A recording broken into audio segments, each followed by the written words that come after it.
bienvenue dans Mimi numéro 3 avec Mimi. Salut Mimi. Bonjour Jérôme, comment ça va? Salut Antoine, salut Mimi.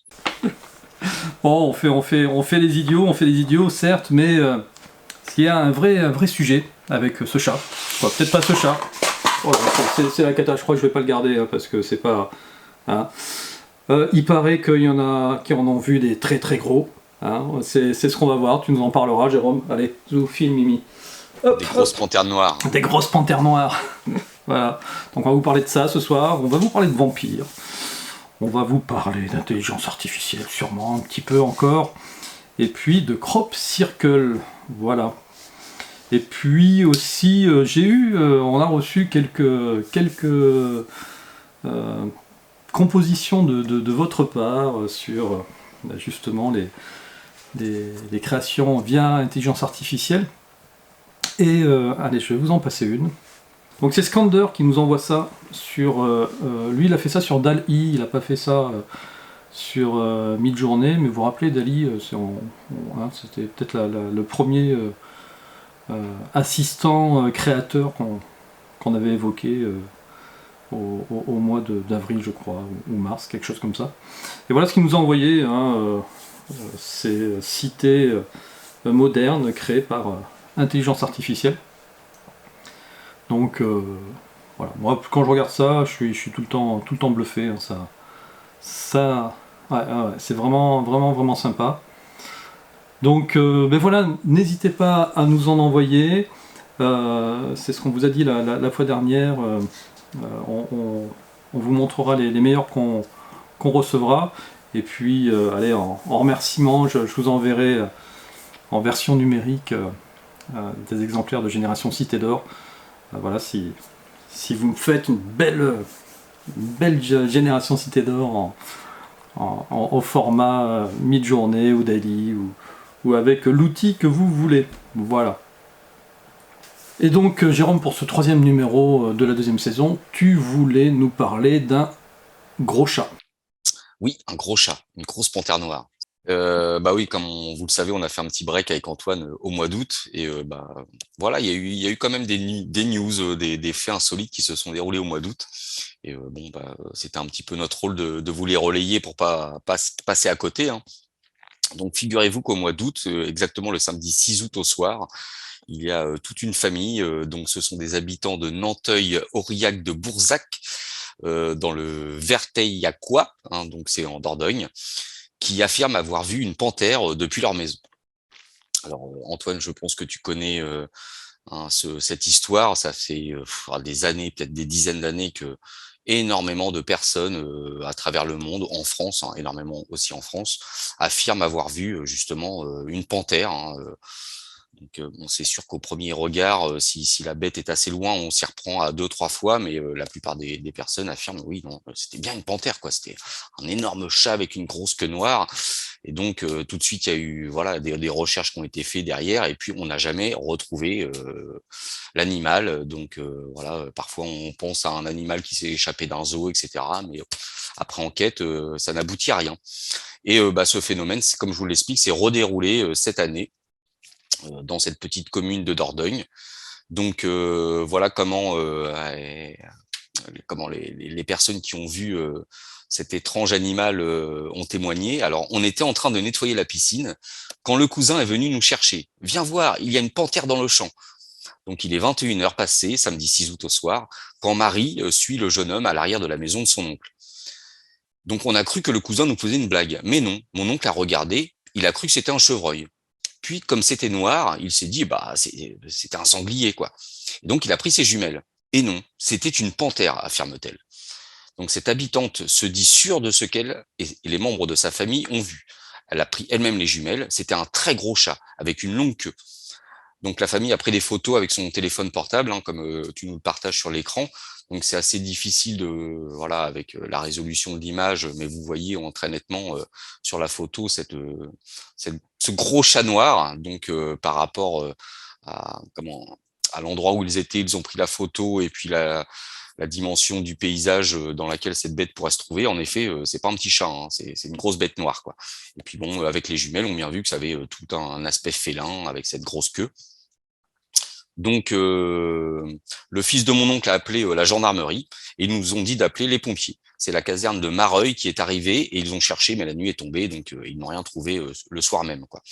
Donc, les pompiers n'ont pas aperçu d'animal correspondant au descriptif, mais le signalement a été pris suffisamment au sérieux pour que la police de l'environnement, l'Office français de biodiversité, OFB, se rendent sur place dimanche matin pour auditionner la famille et effectuer des recherches une grande partie de la matinée. Donc, des pompiers spécialisés de Périgueux se sont également rendus sur place, assure la préfecture de Dordogne, euh, ce dimanche soir. Donc, ni les pompiers, ni l'OFB n'ont aperçu d'animal, ni trouvé de traces pouvant constituer des indices de son passage. Donc, le signalement reste donc à ce stade un simple signalement, et la présence d'un tel animal n'est absolument pas avérée. Selon la préfecture, l'OFB restera en alerte au cas où d'autres signalements concordants seraient effectués dans le secteur ces prochains jours. Bon, il n'y a pas eu d'autres signalements. Ouais, pas avéré, pas avéré.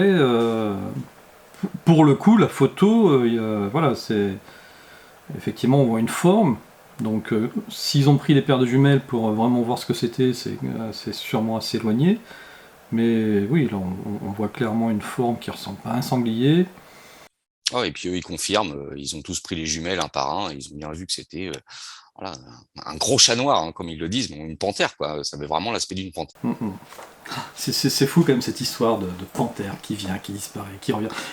Elle fait pas de dégâts par contre, hein. On n'a jamais entendu par contre de personnes qui auraient croisé son passage et qui auraient été blessées par cette panthère, mais... Ah, ça rappelle un peu aussi les apparitions étranges de loups-garous, comme on les appelle les dogman, ou encore de Bigfoot, voilà, des créatures que beaucoup de témoins affirment avoir vues, hein, et on n'a jamais retrouvé la trace derrière, quoi. Comme si Ouais. ces créatures venaient d'une autre dimension. J'en avais parlé dans une vidéo avec Bragi Belovac. Est-ce que Loup-Garou France en a parlé de ce cas? Non, pas T'as du été tout. voir? Non, non, non. Je suis allé voir. Je suis Loup-Garou France, mais ils n'ont pas parlé de ce cas. Non. C'est pas un loup-garou. C'est une panthère. Voilà. C'est une panthère, tout simplement. Une Ok, panthère, ben, voilà, peut-être d'un monde parallèle. elle disparaît, elle revient, elle disparaît, effectivement. C'est comme dans la Matrice, hein, quand tu vois le chat qui passe dans le film, qui témoigne du bug de la Matrice. Voilà. Ok, ben oui, ben c'était une info de cet été. Moi, j'étais passé à côté, tu vois. Donc, c'est toujours intéressant de revoir ce genre d'informations.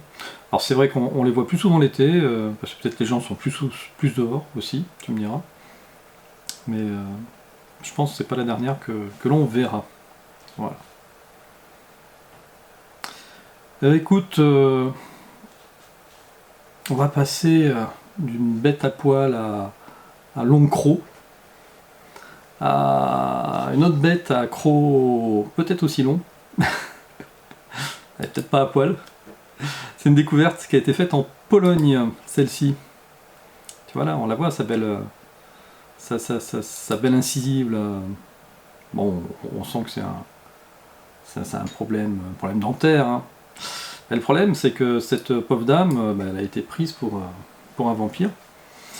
Et les archéologues polonais l'ont retrouvée donc, dans le village de Pienne, donc en Pologne, avec ici, tu vois, une faucille juste au-dessus de son cou, une faucille aiguisée.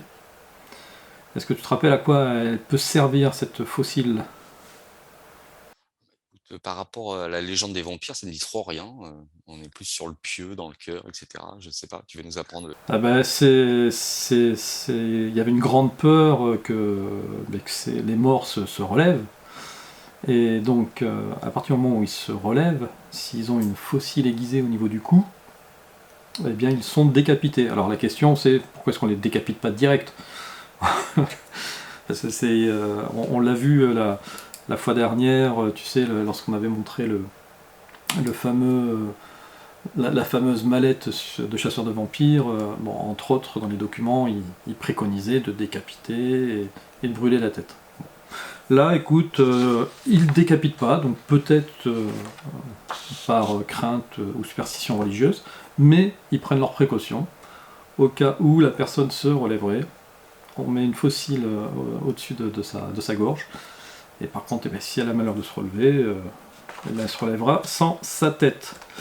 Donc, ce que explique le professeur Dariusz Poliński, l'archéologue en chef de ce site, la faucille n'est pas posée à plat, mais placée sur le cou, de sorte que si la défunte avait tenté de se lever, elle aurait eu la tête tranchée ou la gorge profondément entamée. C'est une technique qui est peut-être rudimentaire, mais les moyens de se protéger contre le retour des morts consistent à leur couper la tête ou les jambes, à placer le corps face contre terre pour qu'il morde le sol, à le brûler ou à l'écraser à coups de lourdes pierres. Voilà. Il y a beaucoup de techniques. Et en fait, ce qui empêchait tout simplement de...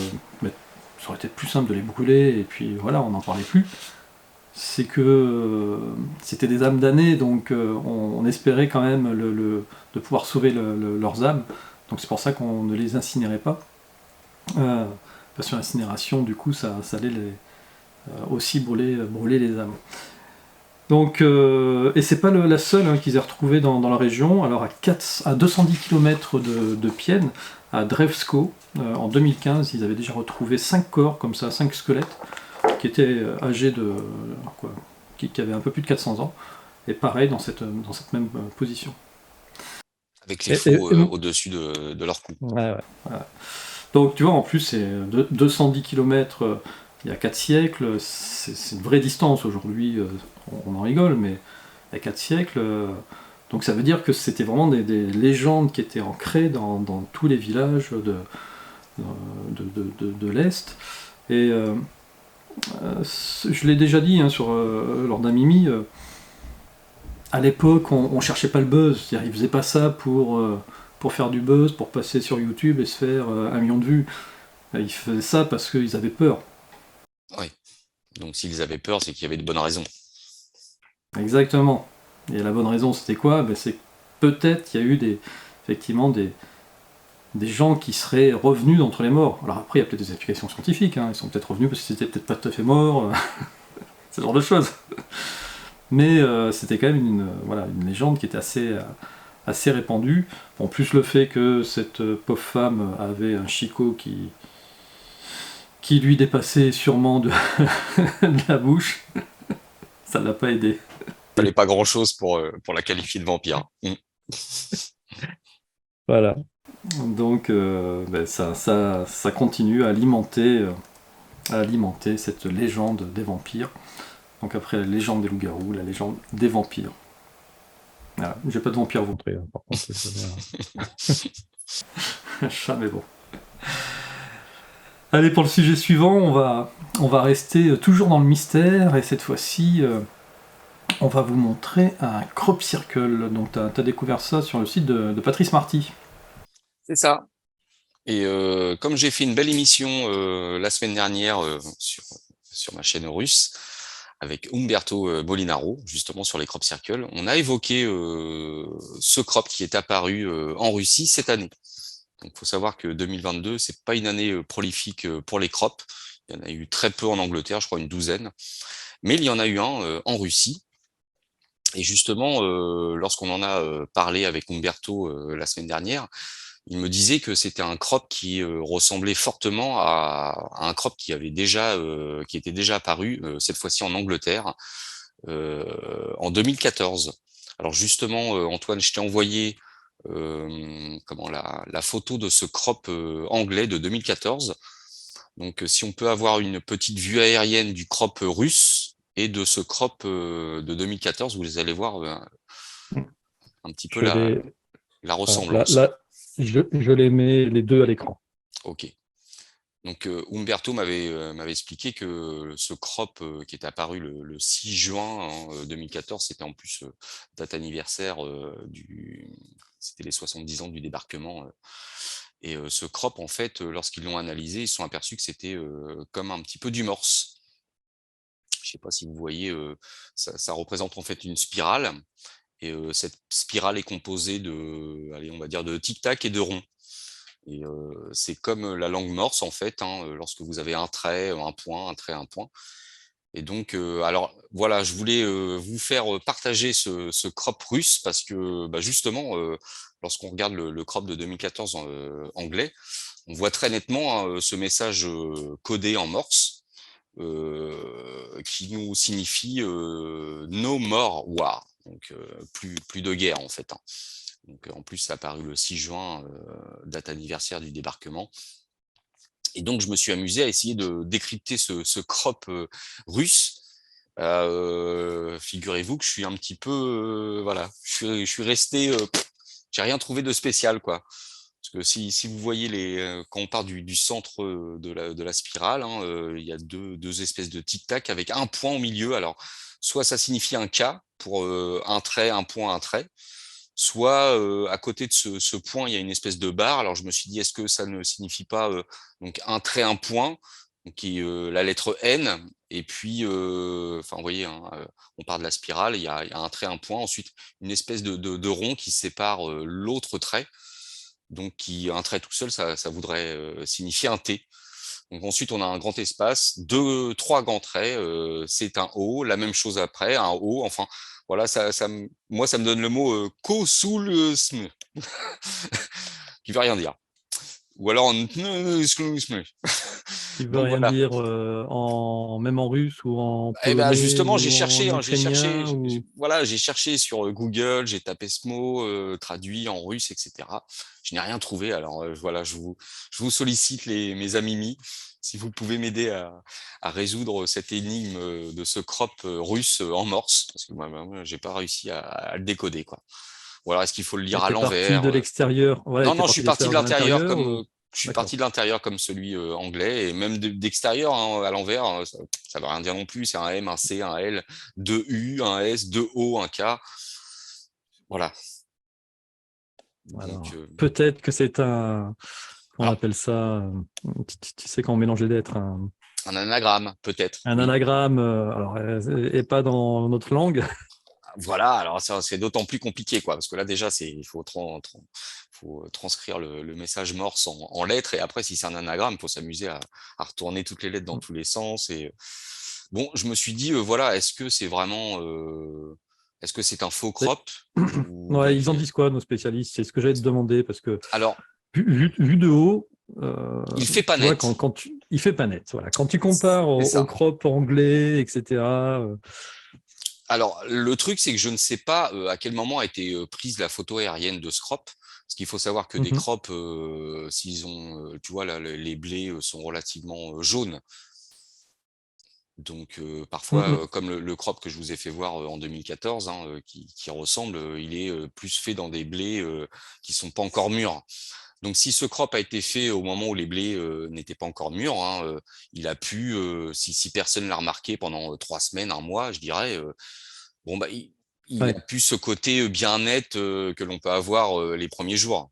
Tu vois, parce que il a pu continuer à pousser. Ouais. voilà, les Ouais. tiges continuent Mhm. à pousser, hein, elles sont pas cassées, comme on l'explique avec Umberto, elles continuent de pousser, elles remontent même vers le soleil. Donc, ça peut donner ce côté pas net du crop, quoi. Après, je me dis, si c'était un faux, pourquoi nous faire le même principe que ce message en morse qui avait été fait en 2014, sans respecter. En plus, en Russie, moi, je me suis, voilà, quand j'ai commencé à essayer de le déchiffrer, je me suis dit, oui, ça parle de guerre, évidemment, parce que, en ce moment, la Russie, etc. Hein, je vous refais pas l'histoire. Mais non, il n'y a même pas le mot guerre en russe, il n'y a pas, il y a rien. Voilà, je bug. Donc, Tu sais à quoi ça me fait penser, moi?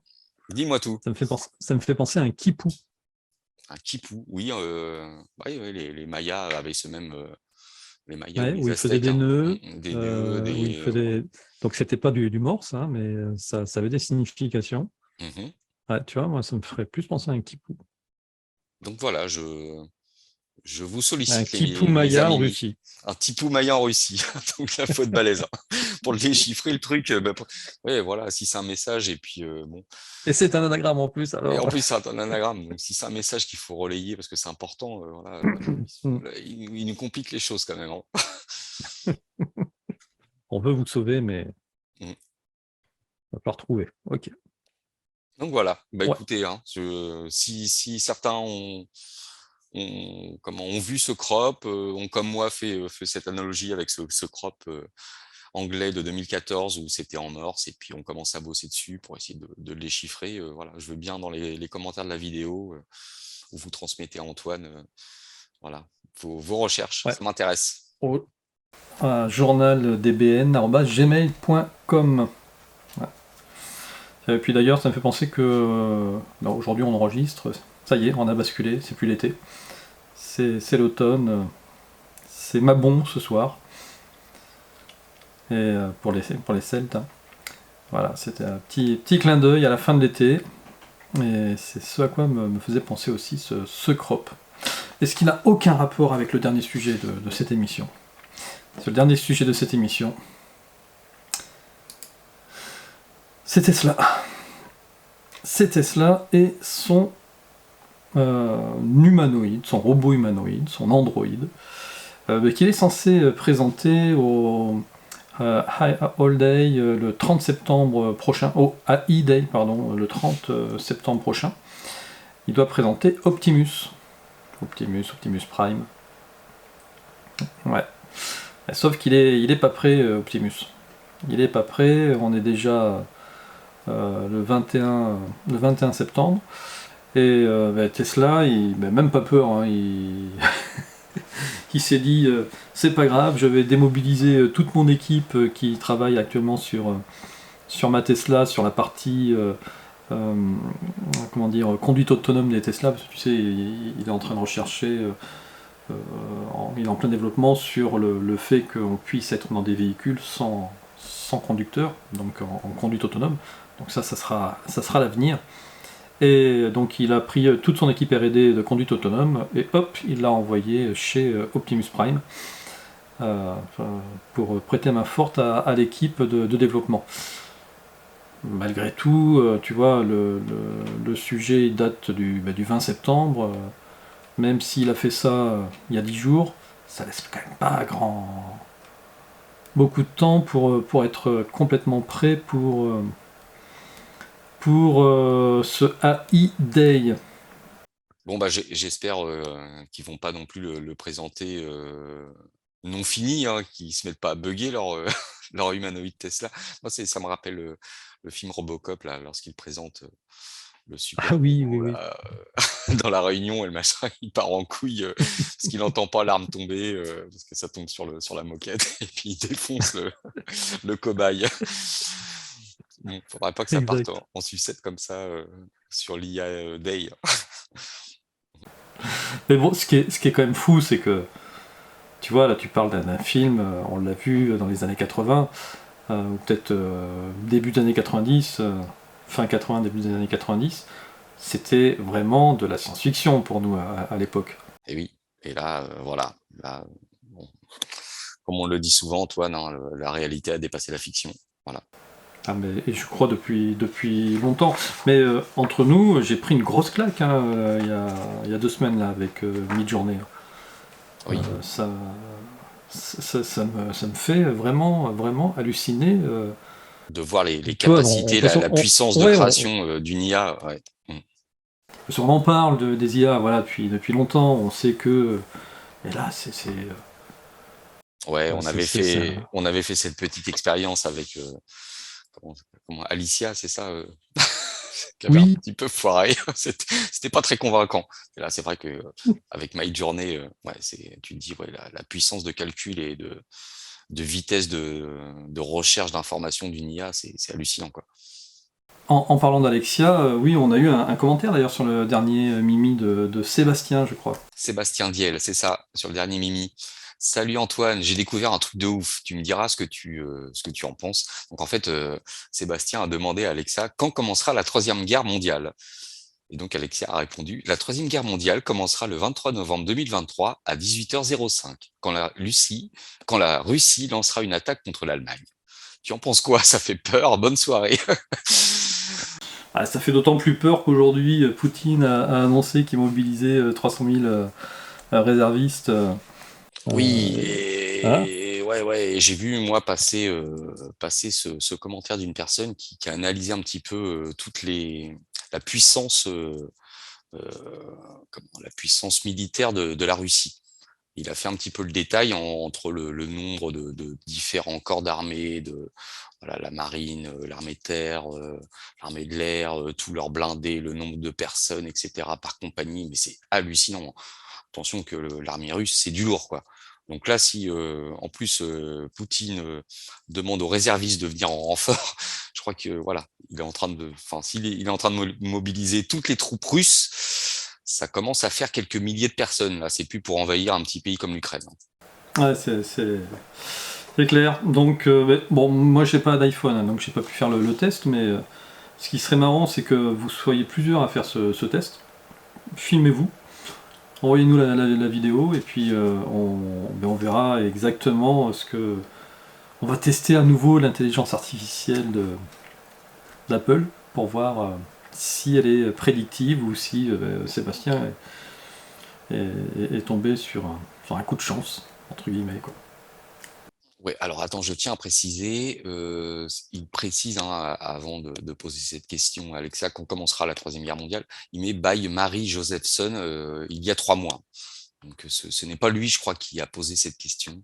Ah, d'accord. Il a dû tomber Il ne sur fait que relayer que le l'information. relayer ce que Marie Josephson a fait il y a 3 mois. Donc voilà, ça serait bien que voilà les personnes qui ont les possibilités de questionner Alexia, de lui demander. Voilà, parce que moi, comme toi, je n'ai pas d'Apple, je peux pas. Enfin, et puis, j'utilise jamais cette IA. Non, on l'a déconnecté. C'est ça. On en avait marre, elle avait des blagues pourries. Allez, bah écoutez, ça y est, c'est terminé pour ce soir. Nos 4 petits mimis, tout gentils cette fois-ci. Je crois que la semaine prochaine, tu nous as réservé un sujet qui. Même 2 sujets. Même 2 sujets qui iront peut-être sur Odyssée. Ouais, je pense. Si voilà. D'ailleurs, on en profite pour saluer les personnes d'Odyssée. J'ai encore eu des messages de personnes qui nous découvrent sur Odyssée. Donc voilà, on en profite aussi pour les saluer. Parce qu'on est sur les 2 plateformes. Jérôme, bon week-end, bonne chasse aux champignons. Ouais, merci. Oui, c'est la saison, hein, je vous rappelle, hein, pour ceux qui ont la chance d'habiter à proximité d'une forêt. Allez-y. Voilà. Ouais, mais vous gourrez pas. Hein. Non, attention. Si vous avez un doute, n'en prenez pas. Moi, je sais que je me trompe jamais. Voilà, j'en ai mangé des excellents. Bon, la nuit, je me suis fait attaquer par un dragon. Heureusement, j'ai mes petits lutins amis qui étaient là pour me protéger. Coupez. Allez, passez un bon week-end. Salut.